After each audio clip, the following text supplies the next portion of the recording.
ದೇವೇಗೌಡರ ಪತ್ನಿ ಚೆನ್ನಮ್ಮ ಅವರಿಗೆ ಭಾವುಕವಾದಂಥ ವಿದಾಯವನ್ನು ಹೇಳ್ತಾ ಇದ್ದಾರೆ ಸಾರ್ವಜನಿಕರು. ನಿನ್ನೆ ರಾತ್ರಿಯಿಂದಲೂ ಮಧ್ಯರಾತ್ರಿಯಿಂದಲೂ ಕೂಡ ಕಿಕ್ಕಿರಿದು ತುಂಬಿದ್ದಾರೆ ಜನ. ಸಾಗರೋಪಾದಿಯಲ್ಲಿ ಬರ್ತಿದ್ದಾರೆ, ಕಣ್ಣೀರು ಹಾಕ್ತಿದ್ದಾರೆ. ತಾಯಿಯ ಅಂತ್ಯಕ್ರಿಯೆ ನೆರವೇರುವ ಸ್ಥಳಕ್ಕೆ ಪುತ್ರ ಎಚ್.ಡಿ. ರೇವಣ್ಣ ಭೇಟಿಯನ್ನು ಕೊಟ್ಟಿದ್ದಾರೆ. ಅಮ್ಮನ ಆಸೆಯಂತೆ ಅವರು ಹೇಳಿದ ಜಾಗದಲ್ಲಿ ಅಂತ್ಯಕ್ರಿಯೆ ಆಗ್ತಾ ಇದೆ. ಮಧ್ಯಾಹ್ನ 2 ಗಂಟೆ ನಂತರ ಅಂತಿಮ ವಿಧಿವಿಧಾನಗಳು ಆರಂಭ ಆಗುತ್ತೆ. ಅವರೇನು ಇಚ್ಛೆ ಪಟ್ಟಿದ್ರು, ಅವರೇನು ಆಸೆ ಪಟ್ಟಿದ್ರು ಅದೇ ಸ್ಥಳದಲ್ಲಿ ಮಾಡ್ತಾ ಇದ್ದೀವಿ. ಹೊಳೆನರಸೀಪುರದಿಂದ ಹರದನಹಳ್ಳಿವರೆಗೆ ಅಂತಿಮ ಯಾತ್ರೆ ನಡೆಯುತ್ತೆ. ಸುಮಾರು 20 ಕಿಲೋಮೀಟರ್ಸ್ ಆಗುತ್ತೆ ಈ ಅಂತಿಮ ಯಾತ್ರೆ. ಅಂತಿಮ ಯಾತ್ರೆ ವೇಳೆ ಪಾರ್ಥಿವ ಶರೀರಕ್ಕೆ ಅಭಿಷೇಕದ ಪ್ರೋಕ್ಷಣೆ ಕೂಡ ಮಾಡಲಾಗುತ್ತೆ. ಹೊಳೆನರಸೀಪುರದ ಲಕ್ಷ್ಮೀ ನರಸಿಂಹ ದೇವಾಲಯ, ಹರದನಹಳ್ಳಿಯ ಈಶ್ವರ ದೇಗುಲ, ಮಾವಿನಕೆರೆಯ ರಂಗನಾಥ ಸ್ವಾಮಿ ದೇವರ ಅಭಿಷೇಕದ ತೀರ್ಥ ಪ್ರೋಕ್ಷಣೆ ಮಾಡಲಾಗುತ್ತೆ. ಚೆನ್ನಮ್ಮ ಅವರ ಪಾರ್ಥಿವ ಶರೀರಕ್ಕೆ ತಾಯಿ ಚೆನ್ನಮ್ಮ ಅವರು ನೆನೆದು ರೇವಣ್ಣ ಅವರು ಕಣ್ಣೀರು ಹಾಕಿಬಿಟ್ರು. ಅವ್ರಿಗೆ ಅಳು ನಿಲ್ತಾನೇ ಇಲ್ಲ. 26 ವರ್ಷಗಳ ಹಿಂದಿನ ಮೇಲೆ ಆಸಿಡ್ ಹಾಕಬೇಕಾಗಿತ್ತು, ಆದರೆ ನಮ್ಮ ತಾಯಿ ಮತ್ತು ನನ್ನ ಹೆಂಡತಿ ನನ್ನ ಪ್ರಾಣ ಉಳಿಸಿದ್ರು. ಅವತ್ತು ನಾನು ಮಲೆ ಮಹದೇಶ್ವರ ಬೆಟ್ಟಕ್ಕೆ ಹೋಗಿದ್ದೆ, ಹಾಗಾಗಿ ಬಚಾವಾಗ್ಬಿಟ್ಟೆ. 26 ವರ್ಷಗಳಿಂದ ನೋವಿನ ಯಾತನೆ ಅನುಭವಿಸಿದ್ರು ಅಂತ ಎಚ್.ಡಿ. ರೇವಣ್ಣ ಅವರು ಕಣ್ಣೀರು ಹಾಕಿದ್ದಾರೆ. ರೇವಣ್ಣ ಅವರು ಕಂಡ್ರೆ ಚೆನ್ನಮ್ಮವ್ರಿಗೆ ಭಾಳ ಪ್ರೀತಿ ಇತ್ತು. ಸರ್, ಅವ್ರಿಗೆ ಎಲ್ಲಿಂದ ಬಂದರು ಅವ್ರಿಗೆ ಎಲ್ಲರಿಗೂ ಊಟ ತಿಂಡಿ 62ರಲ್ಲೇ ಮಕ್ಳುಗಳಿಗೆ ಸಾಯಂಕಾಲ ಊಟ ಹಾಕೋರು. ಕೆಲವು ಹಳ್ಳಿಯಿಂದ ಬರೋ ಮಕ್ಳುಗಳಿಗೆ ರಾತ್ರಿ ಓದೋ ಮಕ್ಕಳಿಗೆಲ್ಲ ಮನೆಯಲ್ಲಿ ಬಂದು ಊಟ ಮಾಡೋಗೋರು.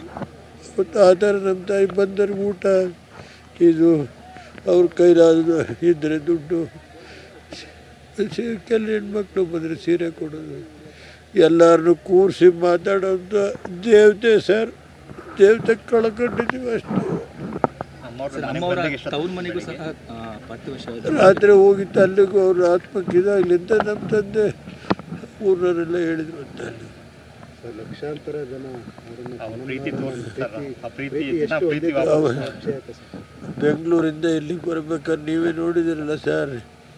ಬೆಂಗಳೂರಲ್ಲೂ ಮೊನ್ನೆ ರಾತ್ರಿ, ಇಲ್ಲೂ ಅಷ್ಟೇ. ಇವತ್ತು ಯಾರನ್ನೇ ಅವರು ಒಬ್ಬರನ್ನ ಇವತ್ತುವರೆಗೆ ಒಂದು ಸಣ್ಣದಾಗಿ ಮಾತಾಡಿಲ್ಲ. ಅವ್ರು ನನ್ನ ತಂಗಿ ಮನೆಯಲ್ಲೇ ಇದ್ದರು. ಸರ್ಕಾರದ ಕಾರಲ್ಲೇ ದೇವಸ್ಥಾನಕ್ಕೆ ರಾಜರಾಜೇಶ್ವರಿಗೆ ಪ್ರತಿ ಶುಕ್ರವಾರ ಬೆಳಗ್ಗೆ ಇದಾದರೆ ಸಾಯಂಕಾಲದವರೆಗಿದ್ರು. ಅವತ್ತಿನ ದಿವಸ ನನ್ನ ಮೇಲೆ ಆಸಿಡ್ ಹಾಕಬೇಕು ಅಂತ ಇತ್ತು. ಅದನ್ನು ನಮ್ಮ ತಾಯಿ ನನ್ನ ಮೇಲೆ ಹಾಕ್ತಂತ ಅವ್ರು ತಗೊಂಡು 26 ವರ್ಷ ಅನುಭವಿಸಿದ್ರು. ನಮ್ಮ ತಾಯಿ ಅವತ್ತು ನಮ್ಮ ತಾಯಿನೂ ನನ್ನ ಹೆಂಡತಿ ಮೇಲೆ ನಾನು ಬಂದು ಲೇಟ್ ಆಯಿತು. ಮಲೆ ಮಹದೇಶ್ವರಕ್ಕೆ ಹೋಗಿ ಬರೋದು ಲೇಟ್ ಆಯ್ತು, ನಾನು ನನ್ನ ಮಗ. ಆಗ ನಮ್ಮ ತಂದೆ ಅದೆಲ್ಲ ಯಾವುದು ಬೇಡಪ್ಪ.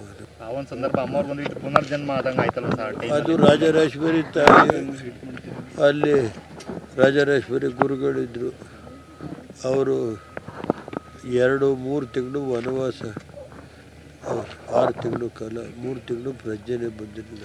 ಮಾವಿನಕೆರೆ ರಂಗನಾಥ ಸ್ವಾಮಿ, ಅದಕ್ಕೆ ಅಲ್ಲಿ ನಮ್ಮ ತಂದೆಗೆ 1962ನಲ್ಲಿ ಸೀಟ್ ಸಿಕ್ಕಿರಲಿಲ್ಲ.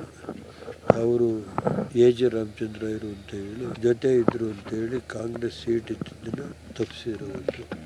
ಆಮೇಲೆ ರಂಗನಾಥ ದರ್ಶನ ಮಾಡಿ ಬೆಳಗಿದ್ದೆ ಅವ್ರನ್ನ 60 ಅಡಿ ಆಯಿತು, ನೀವು ನಿಲ್ಲಿ ನಾನಿದ್ದೀನಿ ಅಂತ ಆಶೀರ್ವಾದ ರಂಗನಾಥ್ ಅವ್ರ ಕನಸಲ್ಲಿ ಬಂದು ಹೇಳಿದ ಮೇಲೆ ಇಂಡಿಪೆಂಡೆಂಟ್ ನಿಂತು ಗೆದ್ದು ಇವತ್ತು ಈ ಜಿಲ್ಲೆ, ತಾಲೂಕಿನ ಜನ, ಜಿಲ್ಲೆ ಜನ, ರಾಜ್ಯದ ಜನ ಈ ಮಟ್ಟಕ್ಕೆ ಏನಾದ್ರು ಇದ್ದರೆ ನಮ್ಮ ತಾಯಿಯ ಬೆಳಗ್ಗೆಯಿಂದ 3 ಗಂಟೆ ಮಧ್ಯಾಹ್ನದವರೆಗೆ ಪೂಜೆ ಮಾಡ್ತೇವೆ.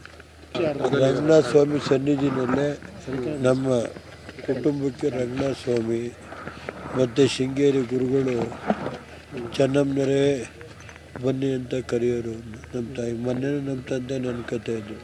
ಶೃಂಗೇರಿ ದೊಡ್ಡ ಗುರುಗಳು, ಚಿಕ್ಕ ಗುರುಗಳು ಎಲ್ಲ ಅವರು ನಮ್ಮ ಕುಟುಂಬದ ಬಗ್ಗೆ ಅಷ್ಟೇ ಇದ್ದಿತ್ತು. ಮತ್ತು ನಮ್ಮ ಎಲ್ಲ ಸುತ್ತೂರು ಬುದ್ಧಿಯವರು, ಬಾಲಗಂಗಾಧರ ಸ್ವಾಮಿಗಳು, ಹಿಂದೆ ದೊಡ್ಡ ಸ್ವಾಮಿಗಳು ಅವತ್ತು ನಮ್ಮ ತಾಯಿ, ನಮ್ಮ ತಂದೆ ಅವತ್ತು 1980ರಲ್ಲಿ ಸುಮಾರು ಆ ಕಾಲದಲ್ಲಿ ಸುಮಾರು 5,000 ಜನ ಸೇರಿಸಿ ಬಾಲಗಂಗಾಧರ ಸ್ವಾಮಿದು ಪಾದಪೂಜೆನ ಪಡಲಿಪ್ಪದಲ್ಲೇ ಮಾಡಿದ್ರು. ಬಾಲಗಂಗಾಧರ ಸ್ವಾಮಿಗಳು ನಮ್ಮ ಕುಟುಂಬದ್ದೇ ಅದು ಕುಮಾರಸ್ವಾಮಿಯವ್ರದ್ದು, ಬಾಲಕೃಷ್ಣೇಗೌಡರದು ಅವ್ರದ್ದೇ ಜಾಸ್ತಿ ಇದೆ. ಇಲ್ಲೇ ಇದು ಮಾಡಬೇಕು ಅನ್ನೋದು ಅವರು ಕಳೆದ 4-5 ತಿಂಗಳಿಂದ ಇದು ಮಾಡ್ತಾರೆ. ಸರ್, ಇವಾಗ ಅಂತಿಮ ವಿಧಿವಿಧಾನವನ್ನು ಯಾವ ಮಗ ನೆರವೇರಿಸ್ತಾರೆ?